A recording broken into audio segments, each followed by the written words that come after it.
La batalla de Okinawa, librada entre abril y junio de 1945, fue una de las más feroces y significativas de la Segunda Guerra Mundial, y marcó el último gran enfrentamiento entre Estados Unidos y Japón en el Teatro del Pacífico. Okinawa, una isla estratégica situada a solo 550 kilómetros de Japón, fue considerada crucial por los aliados para lanzar una posible invasión del territorio japonés. Para los japoneses, la isla era un bastión defensivo, y estaban decididos a defenderla a cualquier precio, convirtiéndola en un campo de batalla de proporciones inimaginables. Estados Unidos, liderado por el general Simón Bolívar Wagner Jr., planeó una invasión masiva de la isla como parte de la Operación Iceberg. El objetivo era establecer una base aérea y naval que permitiera un bombardeo continuo de Japón y apoyo logístico para una futura invasión. El grupo de trabajo estadounidense incluía más de 1.500 barcos y alrededor de 183.000 soldados, una demostración del abrumador poder militar de los aliados.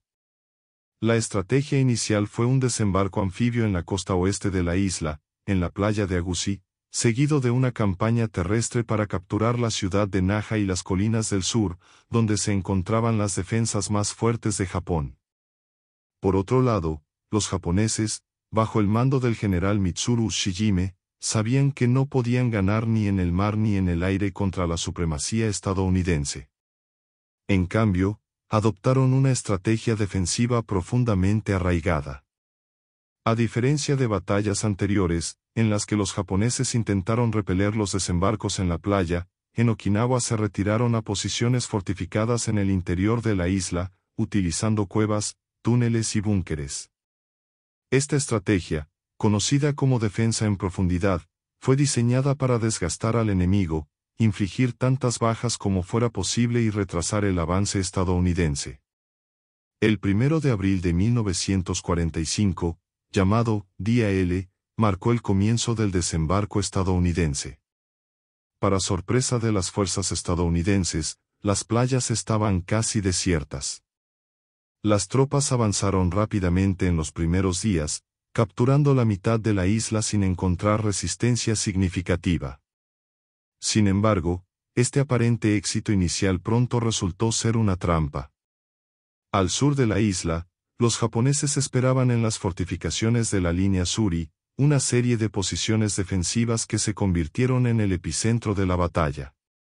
Mientras tanto, en el mar, los japoneses lanzaron una ofensiva desesperada con la Operación Tengo, enviando al legendario acorazado Yamato a una misión suicida para atacar a la flota estadounidense. Sin una cobertura aérea adecuada, el Yamato fue rápidamente hundido por aviones estadounidenses, lo que simboliza el declive de la Armada Imperial japonesa. Sin embargo, los ataques kamikaze se convirtieron en la mayor amenaza para los barcos estadounidenses. Escuadrones enteros de aviones japoneses, cargados con bombas, se lanzaron deliberadamente contra barcos aliados, causando daños devastadores. Aunque estas tácticas fueron suicidas, demostraron la determinación japonesa de convertir Okinawa en un infierno para los invasores. En el frente, la batalla se intensificó a medida que los estadounidenses avanzaban hacia la línea Suri. La artillería japonesa, escondida en cuevas y montañas, era casi imposible de detectar y neutralizar, causando numerosas bajas a las tropas estadounidenses.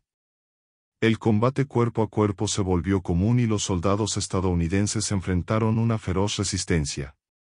Las lluvias incesantes convirtieron el campo de batalla en un atolladero, obstaculizando el progreso y exacerbando las condiciones insalubres.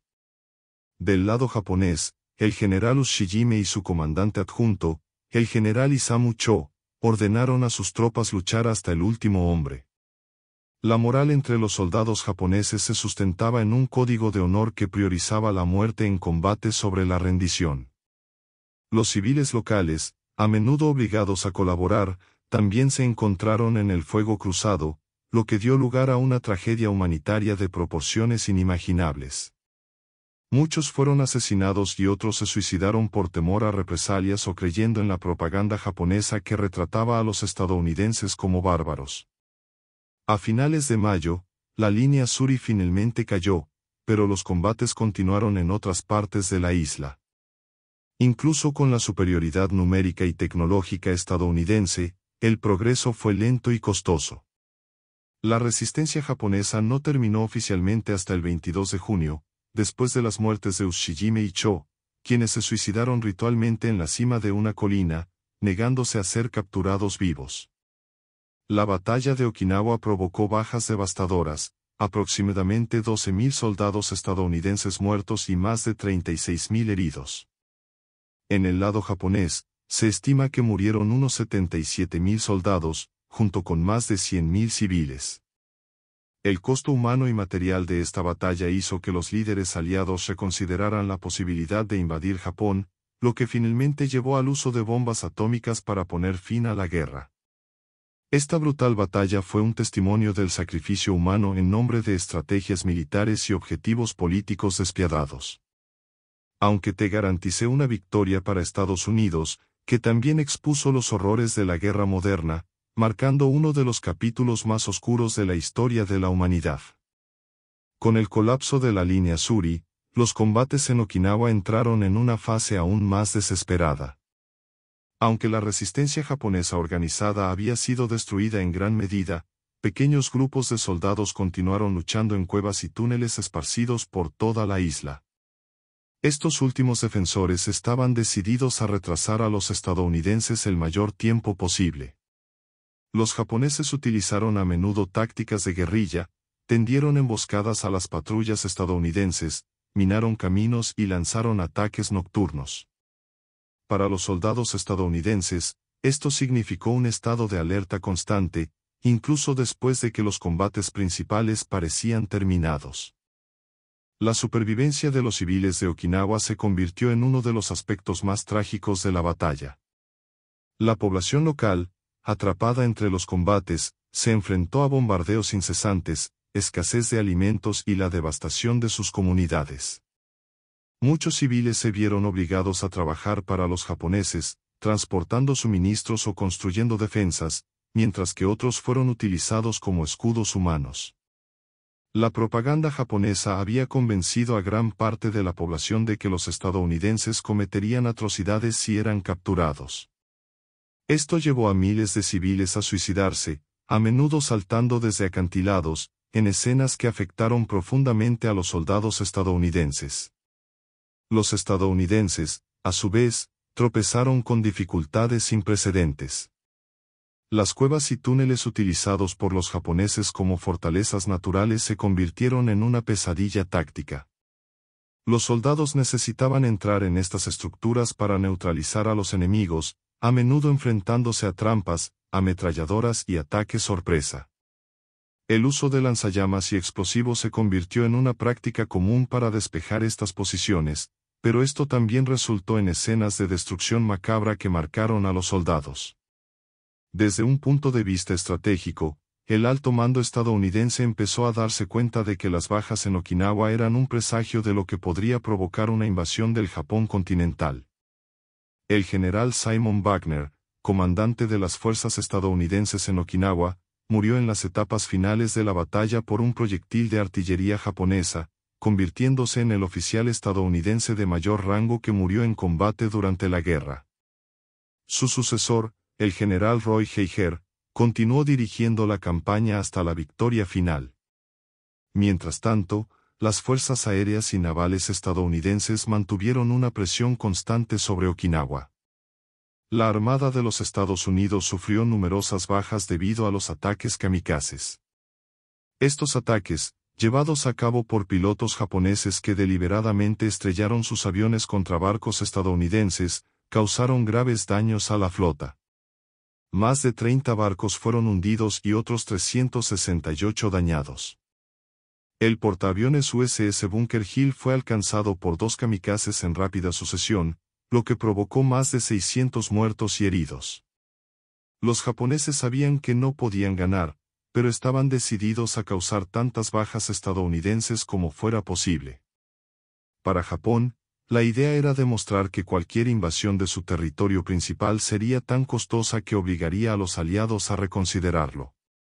Esta estrategia, conocida como Ketsugo, decisión final, se implementó a pesar de que los recursos y la fuerza de Japón se estaban agotando rápidamente. La victoria estadounidense en Okinawa se declaró oficialmente el 22 de junio de 1945. Sin embargo, el coste humano de la batalla dejó una huella duradera. Las estimaciones de muertes varían, pero se cree que más de 200.000 personas murieron en la campaña, incluidos soldados y civiles. Okinawa quedó reducida a escombros, con ciudades y pueblos completamente destruidos.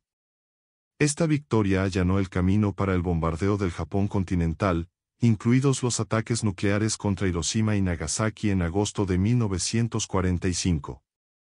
Muchos historiadores sostienen que las lecciones aprendidas en Okinawa influyeron directamente en la decisión de utilizar bombas atómicas, ya que una invasión de Japón habría costado millones de vidas. Okinawa se ha convertido en un símbolo del sacrificio humano y de la brutalidad de la guerra.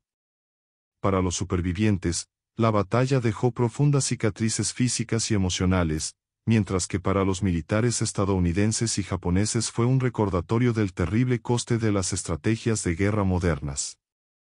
Incluso después del final de la Segunda Guerra Mundial, Okinawa permaneció bajo control estadounidense hasta 1972, dejando el legado de una batalla que cambió el curso de la historia.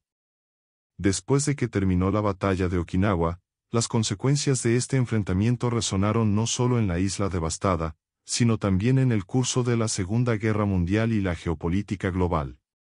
La isla, destruida casi hasta sus cimientos, se convirtió en una base esencial para los estadounidenses, pero a costa de una tragedia humana y cultural inconmensurable.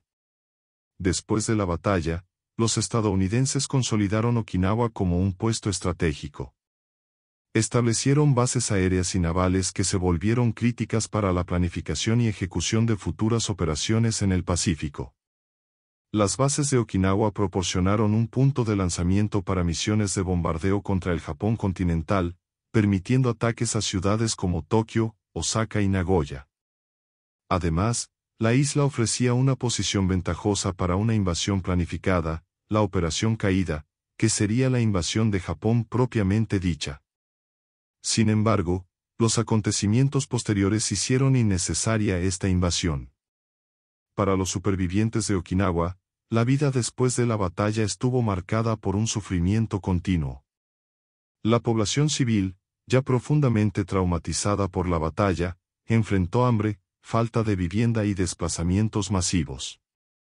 Muchos lugareños fueron colocados en campos de refugiados cuando el ejército estadounidense consolidó su presencia en la isla.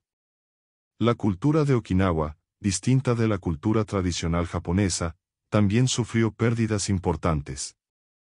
Durante los combates se destruyeron o saquearon templos, sitios históricos y artefactos culturales. Desde la perspectiva japonesa, la derrota en Okinawa fue un golpe devastador para la moral y la estrategia de guerra. Con la pérdida de la isla, se hizo evidente que Japón se encontraba en una posición insostenible. Sin embargo, los dirigentes militares japoneses seguían divididos sobre cómo proceder. Algunos funcionarios, encabezados por el primer ministro Kantaro Suzuki, comenzaron a buscar una solución diplomática, mientras que otros abogaron por continuar la lucha hasta el final, incluso frente a perspectivas sombrías. La batalla demostró que la capacidad de Japón para resistir militarmente se estaba agotando rápidamente. La marina japonesa, ya gravemente debilitada, perdió su última unidad operativa importante con el hundimiento del Yamato durante la Operación Tengo. Este evento simbolizó el colapso de la flota japonesa y dejó a Japón casi por completo dependiente de sus defensas terrestres. Sin embargo, como se hizo evidente en Okinawa, estas defensas, por resistentes que fueran, no fueron suficientes para detener la maquinaria de guerra estadounidense. Para Estados Unidos, Okinawa fue una advertencia sobre lo que podría implicar una invasión de Japón. Las estimaciones sugerían que una invasión de ese tipo podría provocar hasta 1 millón de bajas estadounidenses y un número aún mayor de muertes japonesas, incluidos civiles. Esta perspectiva ayudó a dar forma a la decisión del presidente Harry S. Truman de utilizar bombas atómicas en Hiroshima y Nagasaki. Aunque la batalla no fue la única influencia en la decisión, fue un factor significativo para demostrar el alto costo humano de una guerra prolongada en Japón. Incluso después de que terminó la guerra en agosto de 1945, el impacto de Okinawa siguió sintiéndose. La ocupación estadounidense de la isla continuó durante décadas hasta que fue devuelta formalmente a Japón en 1972. Durante este periodo, Okinawa se convirtió en una pieza central de la presencia militar de Estados Unidos en Asia, con bases estadounidenses que persisten hasta el día de hoy. Culturalmente, la batalla de Okinawa dejó profundas huellas. Para el pueblo de Okinawa, los acontecimientos de 1945 se convirtieron en un recordatorio constante de los horrores de la guerra. En la isla se erigieron monumentos como el Parque Memorial de la Paz para honrar las vidas perdidas, tanto japonesas como estadounidenses. Las historias de civiles, a menudo olvidadas en los relatos militares, comenzaron a ganar prominencia a lo largo de las décadas, revelando los traumas experimentados por la gente común y corriente. La batalla de Okinawa fue la culminación de la larga campaña del Pacífico, pero otras feroces batallas entre Estados Unidos y el Imperio japonés ayudaron a dar forma a los acontecimientos y estrategias que culminaron con la victoria aliada. La guerra en el Pacífico estuvo definida por una serie de batallas cruciales que pusieron a prueba los límites de la fuerza militar, la resiliencia y el ingenio de ambos bandos. Estas son algunas de las batallas más importantes que ocurrieron aproximadamente al mismo tiempo que Okinawa o en los años anteriores. Batalla de Iwo Jima, febrero-marzo de 1945. Unos meses antes de Okinawa, Estados Unidos lanzó un ataque contra la pequeña isla volcánica de Iwo Jima, situada a unos 1.200 kilómetros al sur de Tokio. La captura de Iwo Jima se consideró esencial para proporcionar una base para los bombarderos B-29 que atacarían el Japón continental. Los japoneses, liderados por el general Tadamichi Kuribayashi, adoptaron una estrategia defensiva similar a la de Okinawa, con extensos sistemas de túneles y búnkeres excavados en la roca volcánica. Cuando los marines estadounidenses desembarcaron, se enfrentaron a un intenso fuego desde posiciones bien ocultas. La batalla duró más de un mes y provocó 26.000 bajas estadounidenses, incluidos casi 7.000 muertos. En el lado japonés, la resistencia llegó casi hasta el último hombre, con alrededor de 21.000 soldados muertos. La imagen icónica de los soldados estadounidenses izando la bandera en el monte Suribachi se convirtió en un símbolo perdurable de la campaña del Pacífico, pero la victoria tuvo un alto costo. Iwo Jima destacó el compromiso japonés de luchar hasta el final y advirtió a los estadounidenses sobre los desafíos que enfrentarían en Okinawa y, potencialmente, en el Japón continental. Batalla del Golfo de Leyte, octubre de 1944. Aunque ocurrió meses antes, la Batalla del Golfo de Leyte fue un hito en la campaña del Pacífico y está directamente relacionada con operaciones posteriores en Okinawa. Este fue el enfrentamiento naval más grande de la historia y marcó la destrucción efectiva de la flota japonesa como fuerza operativa. La batalla implicó varias fases, incluidos ataques aéreos, enfrentamientos navales y la introducción a gran escala de ataques kamikazes. Los japoneses intentaron repeler la invasión estadounidense de Filipinas, pero fueron superados por la superioridad numérica y tecnológica de los aliados. La victoria otorgó a Estados Unidos el control del archipiélago filipino, cortando las líneas de suministro de Japón y aislando sus fuerzas en el sudeste asiático.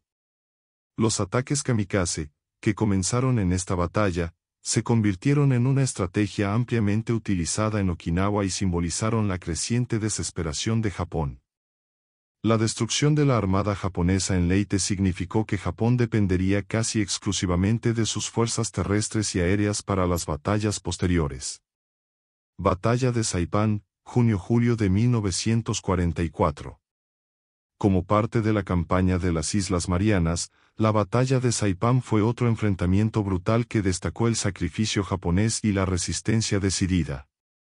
Saipán era estratégicamente vital porque su captura colocaría a las islas japonesas dentro del alcance de los bombarderos B-29. Estados Unidos desembarcó en la isla con una fuerza de más de 70.000 soldados y se enfrentó a unos 30.000 defensores japoneses. Los combates fueron intensos y los japoneses llevaron a cabo ataques suicidas masivos conocidos como cargas Banzai. Sin embargo, la resistencia organizada colapsó después de 3 semanas. Una tragedia devastadora ocurrió en el acantilado conocido como Banzai Cliff, donde miles de civiles japoneses, convencidos por la propaganda de que los estadounidenses eran bárbaros, se suicidaron saltando a la muerte. Esta batalla marcó uno de los primeros enfrentamientos en los que civiles japoneses estuvieron directamente involucrados en los horrores de la guerra, un patrón que continuaría en Okinawa. Batalla de Guadalcanal, agosto de 1942, febrero de 1943. Aunque fue mucho antes de Okinawa, Guadalcanal fue la primera gran ofensiva terrestre estadounidense contra Japón y marcó el comienzo de la estrategia de salto de isla en isla, que eventualmente conduciría a las batallas en las Islas Marianas, Iwo Jima y Okinawa. Los combates en Guadalcanal, una isla de las Islas Salomón, fueron brutales y se desarrollaron tanto en tierra como en mar y aire. Los estadounidenses lucharon por establecer un punto de apoyo en la isla, mientras que los japoneses intentaron recuperarla en una serie de contraataques desesperados. La batalla fue un punto de inflexión y demostró que los estadounidenses podían derrotar a los japoneses en una campaña prolongada. Batalla del Mar del Coral, mayo de 1942. Antes de que los combates terrestres ganaran intensidad, las batallas navales y aéreas desempeñaron un papel crucial en la Guerra del Pacífico. La Batalla del Mar del Coral fue el primer enfrentamiento naval importante en el que los barcos enemigos nunca se vieron directamente, y el combate se libró exclusivamente con aviones lanzados desde portaaviones. Estados Unidos logró frustrar los planes japoneses de invadir Port Moresby, una victoria estratégica que ayudó a asegurar Australia. Aunque ambas flotas sufrió daños, la batalla marcó un punto de inflexión en la Guerra del Pacífico, demostrando que la supremacía aérea sería decisiva en futuras batallas. Estas batallas, junto con la de Okinawa, definieron el teatro del Pacífico y dieron forma a las estrategias de ambos bandos. Cada enfrentamiento puso de relieve la resistencia y determinación de los japoneses, pero también reveló la inevitabilidad de la victoria estadounidense, impulsada por su superioridad industrial, logística y tecnológica. Las estrategias navales, terrestres y aéreas desempeñaron un papel crucial en la guerra entre Estados Unidos y Japón en el Pacífico. Cada una de estas áreas de combate evolucionó a lo largo del conflicto, dando forma a la forma en que ambas naciones llevaron a cabo sus campañas e influyendo directamente en los resultados de las batallas. Al comienzo de la guerra, el poder naval era el pilar principal de la estrategia japonesa. La Armada Imperial Japonesa, equipada con modernos portaaviones y acorazados como el Yamato-U, buscaba dominar el Pacífico con ataques rápidos y decisivos. La estrategia japonesa se basó en la doctrina de destruir la flota enemiga en un único enfrentamiento decisivo, como lo había hecho contra Rusia en la Guerra Ruso-Japonesa de 1904 a 1905. Este pensamiento condujo al ataque sorpresa a Pearl Harbor en diciembre de 1941, diseñado para neutralizar la flota del Pacífico de Estados Unidos y ganar tiempo para consolidar sus ganancias territoriales. En cambio, Estados Unidos, sorprendido al principio, se adaptó rápidamente. Después de Pearl Harbor, la Marina de los Estados Unidos recurrió a los portaaviones como pieza central de su estrategia naval, reconociendo que el poder aéreo marítimo era el futuro de la guerra naval. Esto fue evidente en batallas como las del Mar del Coral y Midway, donde los portaaviones resultaron decisivos. En Midway, la destrucción de 4 portaaviones japoneses cambió el equilibrio de poder en el Pacífico, marcando el comienzo del declive de la supremacía naval japonesa. La estrategia territorial también estuvo determinada por las características únicas del teatro del Pacífico.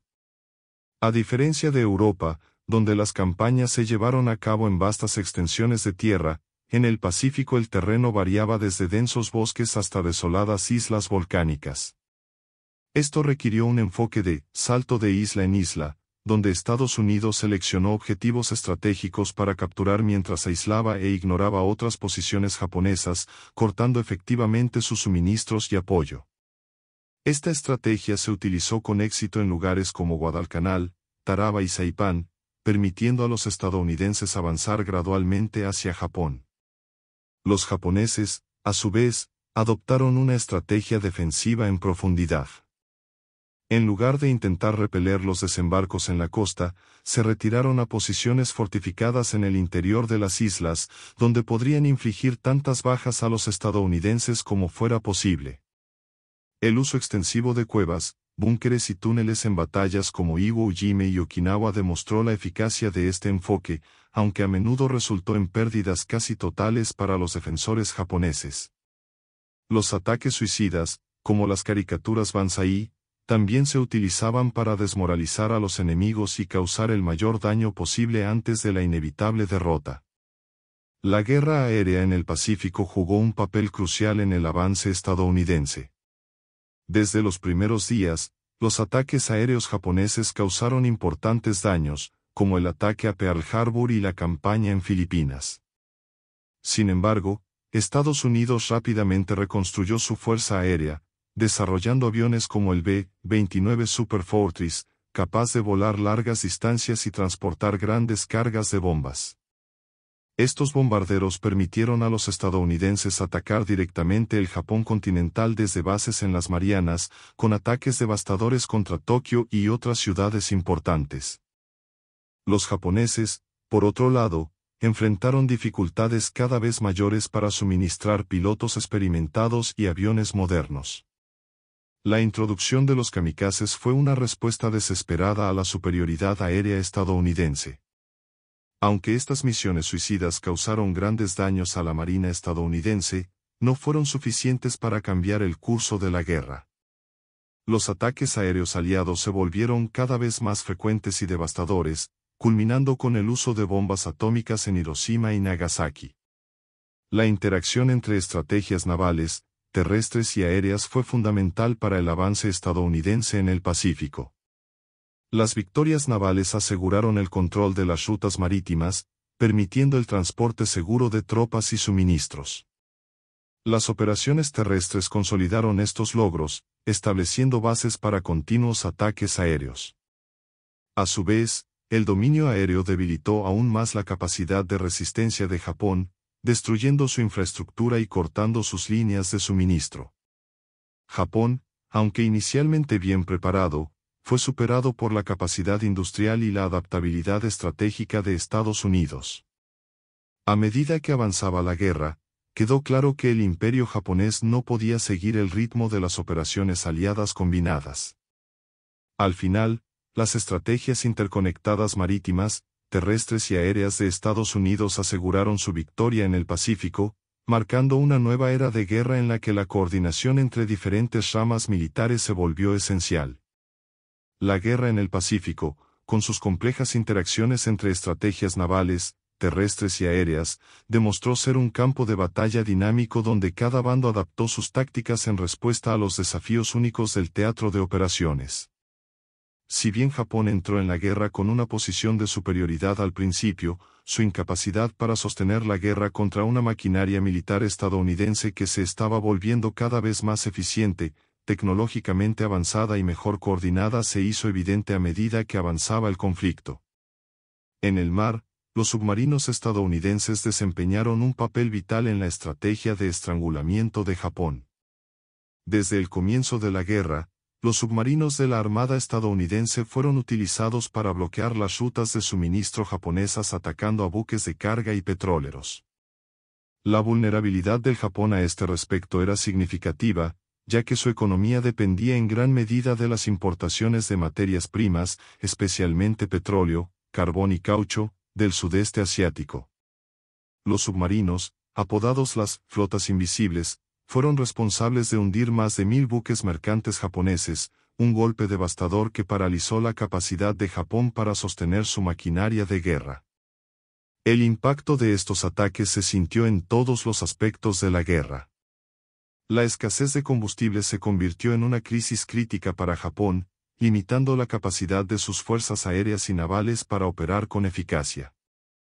El Yamato, por ejemplo, fue enviado a su última misión suicida durante la batalla de Okinawa con suficiente combustible para un viaje de ida, una señal de la gravedad de la escasez que enfrenta Japón, además de la falta de suministros básicos para soldados y civiles. Provocó una crisis humanitaria a gran escala en las islas ocupadas y en el propio territorio japonés. En el ámbito aéreo, la evolución de las tácticas de bombardeo estadounidenses jugó un papel crucial en la destrucción de la infraestructura japonesa y la erosión de su capacidad de resistencia. Inicialmente, el bombardeo a gran altitud era la estrategia principal, pero la dificultad para alcanzar objetivos específicos llevó a la adopción de tácticas de bombardeo a baja altitud, que causaron una destrucción masiva. Uno de los ejemplos más notorios fue el bombardeo de Tokio en marzo de 1945, donde más de 100.000 personas murieron en un solo ataque nocturno utilizando bombas incendiarias. Este suceso, conocido como el Incendio de Tokio, fue uno de los ataques más mortíferos de la guerra y puso de relieve la devastadora eficacia de las operaciones aéreas estadounidenses. Mientras tanto, los japoneses enfrentaban una crisis creciente en su fuerza aérea. La pérdida de pilotos experimentados en las primeras batallas como Midway y Guadalcanal dejó a Japón dependiente de reclutas sin experiencia. Además, la producción de aviones se vio gravemente obstaculizada por los bombardeos aliados de las industrias japonesas. La introducción de kamikazes, pilotos suicidas que deliberadamente se estrellaban contra objetivos enemigos, fue un intento desesperado de revertir esta tendencia. Aunque estas tácticas causaron daños considerables, especialmente durante la batalla del Golfo de Leyte y Okinawa, no lograron alterar significativamente el curso de la guerra. Sobre el terreno, las operaciones estadounidenses continuaron demostrando el poder de la coordinación entre ramas. Las campañas en las Islas Marianas, Filipinas, Iwo Jima y Okinawa fueron claros ejemplos de la estrategia de isla en isla. En cada una de estas operaciones, la Armada garantizó el aterrizaje seguro de las fuerzas terrestres, mientras que el apoyo aéreo proporcionó cobertura y bombardeos preparatorios para debilitar las defensas japonesas. En tierra, los combates eran a menudo brutales y prolongados, y los japoneses empleaban tácticas de defensa en profundidad que aprovechaban al máximo el difícil terreno. Los desafíos para los soldados estadounidenses eran enormes. Además de la resistencia japonesa, factores ambientales como bosques densos, terreno montañoso y climas tropicales hicieron que el avance fuera lento y agotador. Del lado japonés, la estrategia era simple pero efectiva: infligir tantas bajas como fuera posible y retrasar el avance estadounidense. Esto se logró no solo mediante una resistencia feroz, sino también mediante el uso de trampas, minas terrestres y ataques nocturnos. Muchas de estas tácticas tenían como objetivo desmoralizar a las tropas estadounidenses y amargar cada victoria. A medida que Estados Unidos avanzaba, la cuestión de una invasión directa de Japón se convirtió en una preocupación central. La Operación Caída, cuyo comienzo estaba previsto para noviembre de 1945, habría sido la invasión anfibia más grande de la historia, con la participación de millones de tropas estadounidenses. Japón había movilizado a millones de civiles, además de tropas regulares, para resistir la invasión. Se estima que las víctimas podrían haber alcanzado millones de vidas en ambos bandos. Sin embargo, los acontecimientos en Okinawa y las dificultades que enfrentaron los estadounidenses para conquistar cada isla convencieron a los líderes aliados a buscar alternativas. Fue en este contexto que el Proyecto Manhattan y el desarrollo de bombas atómicas se convirtieron en una solución viable. Aunque la decisión de utilizarlas fue controvertida, muchos miembros del alto mando militar estadounidense vieron las bombas como una forma de evitar las numerosas bajas de una invasión terrestre. En agosto de 1945 se lanzaron bombas sobre Hiroshima y Nagasaki, que provocaron una destrucción masiva y obligaron a Japón a rendirse. No se puede subestimar el impacto de las estrategias combinadas de guerra naval, terrestre y aérea de los Estados Unidos en el Pacífico. El dominio en el mar garantizó el transporte seguro de tropas y suministros, mientras que la superioridad aérea devastó la infraestructura japonesa y debilitó su capacidad de resistencia. Las campañas terrestres, aunque extremadamente costosas, aseguraron que cada victoria consolidara el avance estadounidense hacia el corazón de Japón. Esta coordinación efectiva fue uno de los principales factores que llevaron a la victoria aliada y marcó el final de la guerra en el Pacífico. Las vidas de los soldados involucrados en las batallas del Pacífico eran una mezcla constante de tensión insoportable, agotamiento físico y emocional y un sentido de camaradería que a menudo era la única fuerza capaz de mantenerlos adelante. El entorno, las condiciones extremas y el peligro constante convirtieron la experiencia del combate en algo que muchos describieron como un verdadero infierno en la tierra. Cada nuevo día, los soldados enfrentaban no solo los desafíos de luchar contra un enemigo tenaz, sino también los horrores psicológicos de estar rodeados de muerte y destrucción. Durante las campañas en el Pacífico, el aislamiento era una característica común. Muchas de las batallas tuvieron lugar en islas remotas, donde los soldados vivían y luchaban en condiciones primitivas. El calor tropical era opresivo, con temperaturas que a menudo superaban los 35 grados centígrados, combinado con una humedad sofocante. La lluvia era constante en muchas islas, convirtiendo el suelo en barro y creando las condiciones perfectas para que prosperaran las enfermedades. La malaria, el dengue y otras enfermedades tropicales eran enemigos silenciosos que a menudo incapacitaban a más soldados que el combate directo. Los soldados se enfrentaban a una dieta limitada, que a menudo consistía en raciones enlatadas y alimentos deshidratados que se volvía insoportable con el tiempo. El agua potable era escasa y muchos sufrían deshidratación o infecciones debido a la mala calidad del agua disponible. En muchas islas, la falta de higiene básica era un problema constante, agravado por el olor a cuerpos en descomposición y la presencia de moscas y otros insectos. Entre combates, el miedo fue un compañero constante. Los soldados sabían que el enemigo podía atacar en cualquier momento y desde cualquier dirección. Las tácticas de guerrilla de los japoneses, combinadas con su conocimiento detallado del terreno, hacían que cada movimiento fuera potencialmente letal. Siempre había emboscadas, minas terrestres y trampas, y el simple hecho de caminar por un sendero en la jungla ponía en peligro la vida. Muchos soldados desarrollaron un estado de vigilancia permanente, incapaces de relajarse incluso en momentos de relativa calma. Pelear en cuevas y túneles era particularmente aterrador. Estas batallas implicaban a menudo enfrentamientos cuerpo a cuerpo en espacios oscuros y reducidos, donde los sentidos estaban sobrecargados por el sonido de explosiones y disparos y el olor a sangre, sudor y pólvora. Los japoneses a menudo utilizaron estas fortificaciones para crear posiciones casi impenetrables, lo que obligó a los estadounidenses a atacarlas con lanzallamas y granadas, lo que a menudo resultó en escenas de destrucción brutal. Para los soldados que sobrevivieron, estas experiencias dejaron profundas cicatrices emocionales. La tensión psicológica fue inmensa. Muchos soldados padecían lo que hoy se llamaría trastorno de estrés postraumático, TEP, aunque en su momento se conocía como fatiga de combate. El sonido constante de disparos y explosiones, combinado con la visión de amigos heridos o muertos, afectó profundamente la moral. El miedo a ser el próximo en caer era omnipresente. Muchos vivían con una mezcla de resignación y determinación, sabiendo que cada día de vida era una especie de victoria, pero también conscientes de que la muerte podía estar a solo un instante de distancia. Los periodos entre batallas, lejos de ser momentos de descanso, estaban llenos de tareas agotadoras. Los soldados tuvieron que cavar trincheras, construir defensas, reparar equipos y garantizar el suministro de municiones y alimentos. El cansancio acumulado dejó a muchos al borde del colapso. Incluso durante los raros momentos de descanso, el sueño a menudo se veía interrumpido por ataques nocturnos o la necesidad de estar en constante alerta.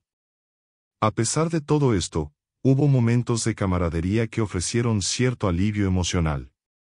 La relación entre soldados era a menudo la única fuente de consuelo en un entorno tan sombrío. Compartieron historias, cartas desde casa e incluso pequeñas celebraciones cuando lograron capturar una posición o recibir suministros frescos. Esta conexión entre ellos creó un vínculo profundo, basado en la experiencia compartida de peligro constante y el deseo de protegerse mutuamente. Para los soldados japoneses, las condiciones eran igualmente extremas, si no más. A menudo se enfrentaban a la falta de alimentos, agua y medicinas, y vivían en cuevas y búnkeres mientras resistían a las fuerzas estadounidenses. Muchos estaban dispuestos a luchar hasta la muerte debido al código de honor samurái y a la propaganda que glorificaba el sacrificio por el emperador. Este espíritu de lucha a menudo aumentó el sufrimiento de ambos bandos, prolongando batallas que parecían ya decididas. La muerte era una presencia constante. Para muchos soldados estadounidenses y japoneses, la visión de cuerpos en descomposición se convirtió en algo cotidiano. El olor a muerte impregnaba el aire y la idea de que podrían unirse a los muertos en cualquier momento era inevitable. Muchos soldados que sobrevivieron a las batallas del Pacífico describieron cómo esos momentos marcaron sus vidas para siempre, dejando recuerdos que nunca podrían borrar. Aunque las batallas finalmente terminaron, las cicatrices físicas y emocionales permanecieron. Muchos veteranos regresaron a casa profundamente marcados y sus experiencias marcaron el curso de sus vidas después de la guerra. El sufrimiento, el sacrificio y el coraje de estos soldados siguen siendo un testimonio del costo humano de la guerra. La pérdida de las batallas en el Pacífico, que culminaron con la rendición de Japón en agosto de 1945, fue un golpe devastador para el pueblo japonés, tanto emocional como socialmente. La tensión creció enormemente a medida que se acumulaban las derrotas militares y las perspectivas de victoria se hacían cada vez más remotas. El impacto de la rendición fue aún más profundo, marcó el fin de una era y alteró para siempre la identidad nacional de Japón. En los últimos años de la guerra, Japón enfrentó una combinación de derrota militar y crisis interna. La propaganda estatal, que durante la mayor parte del conflicto describió a Japón como invencible y a sus soldados como héroes divinos, comenzó a dar paso a una narrativa más oscura a medida que las ciudades japonesas fueron reducidas a cenizas por los bombardeos aliados. El pueblo japonés vivía bajo una tensión constante, temiendo tanto los ataques aéreos como las consecuencias de una invasión estadounidense. El impacto psicológico de los bombardeos, en particular los incendios provocados en Tokio, Osaka y otras ciudades importantes, fue devastador. Millones de civiles perdieron sus hogares y muchos perdieron a familiares y amigos. La destrucción no fue solo física sino también emocional, ya que Japón, que siempre se había enorgullecido de su fortaleza cultural e histórica, quedó reducido a escombros. El temor de que los aliados pudieran invadir el Japón continental no hizo más que aumentar la sensación de desesperación. Para muchos japoneses, la idea de una invasión representaba la ruina total. La propaganda gubernamental alentó a la gente a prepararse para luchar a muerte, incluso a civiles, con armas improvisadas. Se entrenó a los niños para usar lanzas de bambú, mientras que a las mujeres se les ordenó luchar o suicidarse para evitar ser capturadas. Este estado de movilización total, conocido como Ketsugo, decisión final, impregnó todos los aspectos de la vida japonesa en los últimos meses de la guerra. Al mismo tiempo, la escasez de alimentos y el colapso de la infraestructura hicieron que la vida cotidiana fuera casi insoportable. El hambre era una realidad cada vez mayor y muchas familias sobrevivían con dietas mínimas, dependiendo de arroz o cereales racionados. Cuando se lanzaron las bombas atómicas sobre Hiroshima el 6 de agosto de 1945 y sobre Nagasaki el 9 de agosto, el impacto fue abrumador. Para los japoneses que vivieron las explosiones, el horror era inimaginable. Miles de personas murieron instantáneamente, mientras que otras sucumbieron lentamente a quemaduras y envenenamiento por radiación. Las ciudades se transformaron en escenarios apocalípticos y las noticias de estos ataques llegaron al resto del país con una mezcla de conmoción e incredulidad. Para muchos japoneses, estas bombas simbolizaron el fin de cualquier esperanza de victoria y marcaron el comienzo de un sufrimiento que continuaría durante décadas. Cuando el emperador Hirohito anunció la rendición el 15 de agosto de 1945, en un discurso transmitido por radio, fue la primera vez que muchos japoneses escucharon la voz de su emperador. El mensaje, que evitaba mencionar directamente las palabras derrota o rendición, fue redactado cuidadosamente para proteger el honor nacional. Sin embargo, el significado era claro: Japón había perdido. Para un pueblo al que se le había enseñado a ver al emperador como una figura divina y a Japón como una nación invencible, la rendición fue un profundo shock. Las reacciones variaron de una ciudad a otra, pero en todo el país había una sensación abrumadora de derrota y vergüenza. Muchos soldados y civiles sintieron que no habían podido proteger su patria ni a su emperador. Hubo informes de suicidios masivos, especialmente entre oficiales militares y miembros de la élite, que creían que la rendición era deshonrosa. El general Korechika Anami, ministro de guerra, cometió un suicidio ritual antes del anuncio oficial de la rendición, como forma de expiar la derrota. Para los civiles, la rendición trajo una mezcla de alivio e incertidumbre. Por un lado, el fin de la guerra significó que cesarían los bombardeos y que no habría una devastadora invasión estadounidense. Por otra parte, el pueblo japonés se enfrentaba a un futuro incierto bajo la ocupación extranjera. La entrada de las fuerzas aliadas, encabezadas por el general Douglas MacArthur, trajo profundos cambios sociales y políticos.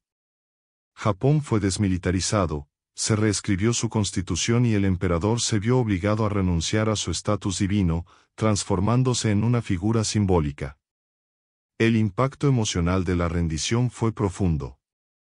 Muchos japoneses lucharon por aceptar que el país que creían invencible hubiera sido derrotado de manera tan decisiva. La vergüenza nacional estuvo acompañada de un periodo de introspección y reconstrucción. La identidad de Japón se transformó profundamente y el país comenzó a reevaluar su posición en el mundo, emergiendo finalmente como una nación pacifista y económicamente poderosa en las décadas siguientes. Para los supervivientes, especialmente aquellos que vivieron los horrores de las bombas atómicas y los bombardeos convencionales, el sufrimiento físico y las emociones permanecieron durante toda la vida. La pérdida de familias, hogares y comunidades dejó huellas imborrables en toda una generación. La memoria colectiva de la guerra se convirtió en un elemento central de la identidad japonesa de posguerra, con monumentos y ceremonias dedicadas a preservar estas lecciones para el futuro. Después de la rendición, Japón se vio sumido en un periodo de transición profunda y dolorosa. El impacto de la derrota no fue solo una cuestión militar o política, fue un trauma nacional que afectó todos los aspectos de la vida japonesa. El pueblo, al que se había hecho creer en la invencibilidad del país y en la divinidad del emperador, se enfrentaba ahora a una realidad de devastación y ocupación extranjera, sentimientos que moldearon la psique nacional durante décadas. Cuando las fuerzas aliadas, dirigidas por el general Douglas MacArthur, llegaron a Japón, encontraron un país en ruinas.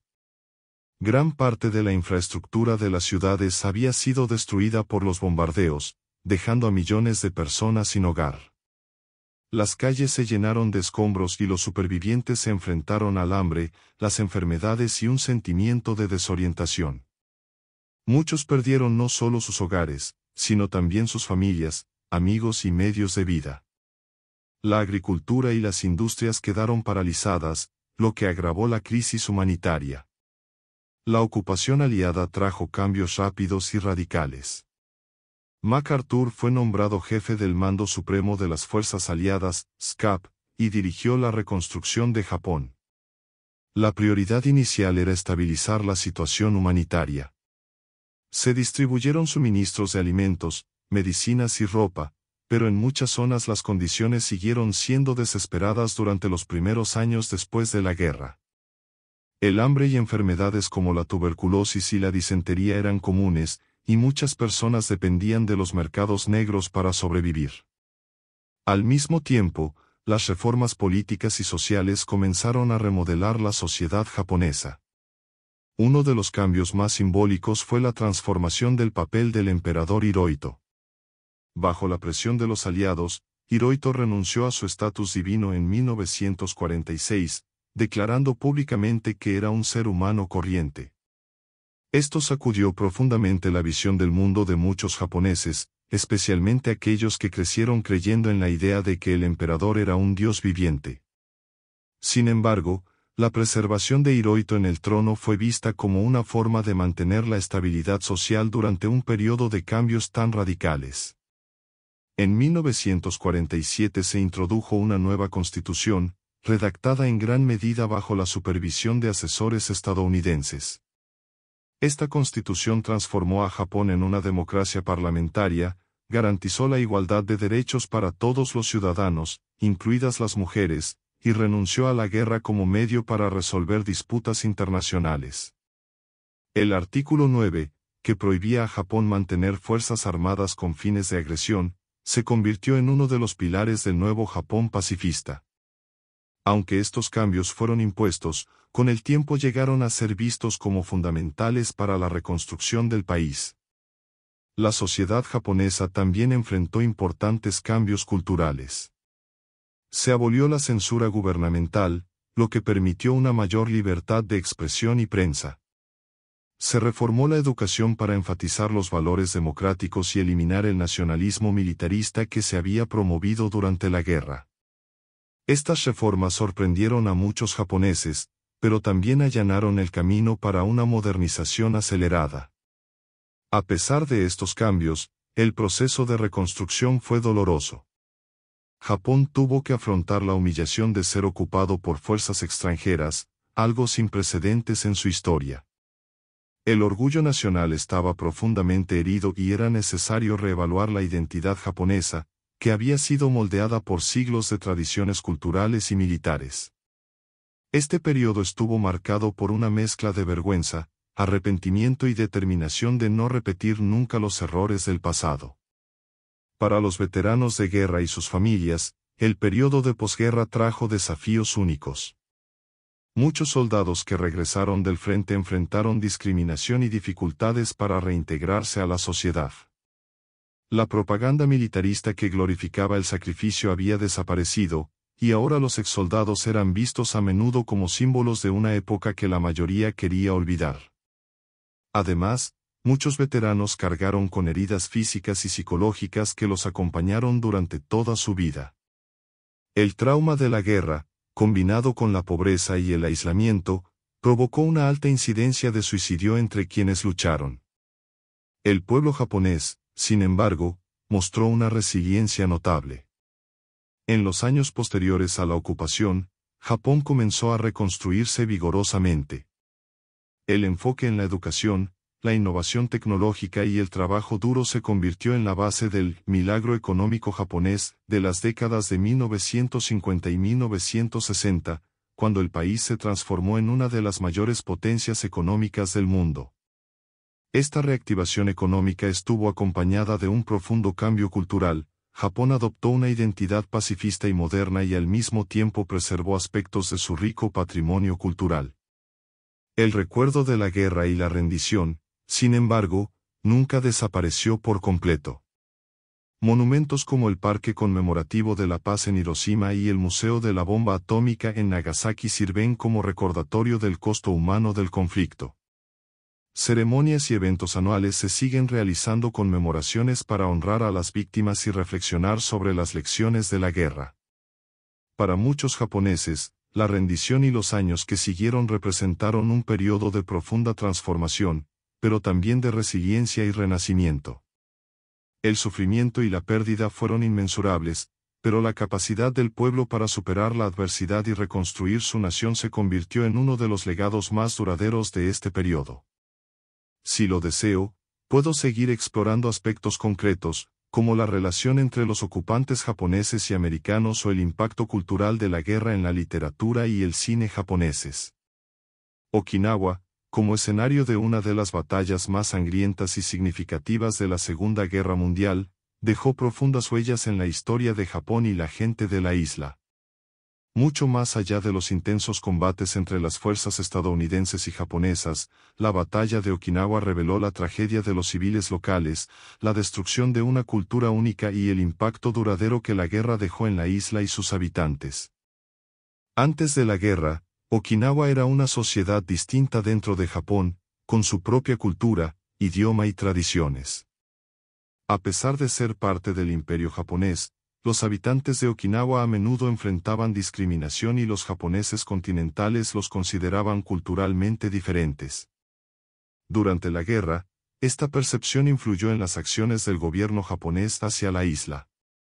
Okinawa se convirtió en un frente defensivo, sacrificado para proteger el Japón continental. La estrategia japonesa para la batalla se basó en la idea de infligir tantas bajas a los estadounidenses como fuera posible, utilizando tanto soldados como civiles para resistir el avance enemigo. Los civiles de Okinawa quedaron en una posición insostenible. Muchos se vieron obligados a trabajar para el ejército japonés, transportando municiones, construyendo fortificaciones e incluso luchando junto a los soldados. Mujeres, niños y ancianos fueron utilizados como escudos humanos, mientras que otros fueron obligados a esconderse en cuevas para escapar de los bombardeos estadounidenses. Sin embargo, las cuevas a menudo se convirtieron en trampas mortales cuando los estadounidenses utilizaron lanzallamas y explosivos para eliminar las posiciones enemigas. Esta práctica, aunque militarmente eficaz, provocó la muerte de miles de civiles que se refugiaban en esos lugares. La propaganda japonesa también jugó un papel devastador. Los civiles estaban convencidos de que los soldados estadounidenses eran bárbaros que cometerían atrocidades si eran capturados. Esto llevó a muchos habitantes de Okinawa a suicidarse en masa para evitar lo que creían que era un destino peor que la muerte. Familias enteras, aterrorizadas y sin esperanza, saltaron desde acantilados o utilizaron granadas proporcionadas por el ejército japonés para quitarse la vida. Estos actos de desesperación se recuerdan hasta el día de hoy como uno de los aspectos más trágicos de la batalla. Los constantes bombardeos, tanto terrestres como aéreos, convirtieron a Okinawa en un escenario apocalíptico. Las aldeas quedaron completamente destruidas, las cosechas arrasadas y el sonido incesante de explosiones y disparos llenó el aire. Las lluvias constantes durante gran parte de la batalla convirtieron el suelo en barro, dificultando el movimiento y haciendo que las condiciones fueran aún más miserables para los soldados y civiles. El olor a muerte era omnipresente y los supervivientes a menudo hablaban del terror de vivir rodeados de cadáveres y escombros. Para los soldados japoneses, la batalla fue una misión suicida. Las órdenes del general Mitsuru Ushijime eran claras: resistir hasta el último hombre. Los soldados que intentaron retirarse o rendirse fueron ejecutados por sus propios oficiales. La estrategia de defensa en profundidad, que utilizó cuevas y túneles, permitió a los japoneses prolongar la batalla, pero también aisló a muchas unidades, dejándolas sin suministros y condenadas a una muerte segura. La determinación de los soldados japoneses, aunque impresionante, fue incapaz de contener el avance americano. Del lado estadounidense, la batalla de Okinawa fue una experiencia brutal y traumatizante. Los soldados enfrentaron una feroz resistencia y sufrieron numerosas bajas en casi cada avance. La guerra de desgaste, combinada con un terreno difícil y condiciones climáticas adversas, puso a prueba los límites de la moral y las capacidades de las tropas. El uso japonés de kamikazes, que atacaron barcos estadounidenses en oleadas suicidas, añadió una nueva dimensión de terror a la batalla. Los marineros vivían con el temor constante de los ataques aéreos y muchos barcos sufrieron daños importantes o se hundieron. La batalla también tuvo un impacto significativo en el liderazgo militar estadounidense. El general Simón Bolívar Wagner Jr., comandante de las fuerzas terrestres estadounidenses en Okinawa, murió en los últimos días de la batalla, convirtiéndose en el oficial estadounidense de mayor rango que murió en combate durante la guerra. Su muerte puso de relieve el costo humano de la campaña, incluso para los líderes al mando. Cuando terminó la batalla el 22 de junio de 1945, Okinawa estaba en ruinas. Se estima que más de 200.000 personas murieron durante el conflicto, incluidos aproximadamente 100.000 civiles, 77.000 soldados japoneses y 12.000 estadounidenses. La isla quedó prácticamente destruida y los supervivientes se enfrentaron a un futuro incierto. Okinawa se convirtió en una base militar estratégica para los Estados Unidos, pero esto trajo poco alivio a los habitantes locales, que continuaron viviendo en condiciones difíciles bajo la ocupación estadounidense. Después de la guerra, el pueblo de Okinawa enfrentó el desafío de reconstruir sus vidas en medio de la devastación. Continúa la ocupación estadounidense de la isla hasta 1972, cuando Okinawa fue devuelta a Japón, pero las bases militares estadounidenses permanecieron, creando tensiones que persisten hasta el día de hoy. Para los habitantes de Okinawa, el recuerdo de la batalla es un recordatorio constante de los horrores de la guerra y el sacrificio de su isla. Okinawa es hoy un símbolo de paz y resiliencia, con monumentos como el Parque Memorial de la Paz que sirven como lugares de reflexión y homenaje a las vidas perdidas. La batalla dejó un legado complejo, marcado por el sufrimiento, el coraje y un deseo renovado de evitar los horrores de la guerra en el futuro. Después de que terminó la batalla de Okinawa el 22 de junio de 1945, la isla siguió siendo un lugar de profundas cicatrices, tanto físicas como emocionales, para todos los involucrados. La guerra convirtió a Okinawa en un símbolo de la brutalidad del conflicto del Pacífico y del sufrimiento humano en tiempos de guerra. La devastación de la isla y las profundas pérdidas humanas repercutieron mucho más allá de 1945 y moldearon el destino de Okinawa y su relación con Japón y Estados Unidos durante las décadas siguientes. Inmediatamente después de la batalla, la isla fue ocupada por fuerzas estadounidenses, que utilizaron Okinawa como base estratégica durante el resto de la guerra y más allá. Aunque los combates en Okinawa habían terminado, el costo psicológico para los supervivientes apenas comenzaba. Los habitantes de Okinawa que habían perdido sus hogares, familias y comunidades se enfrentaban a la difícil tarea de reconstruir sus vidas en medio de un paisaje devastado.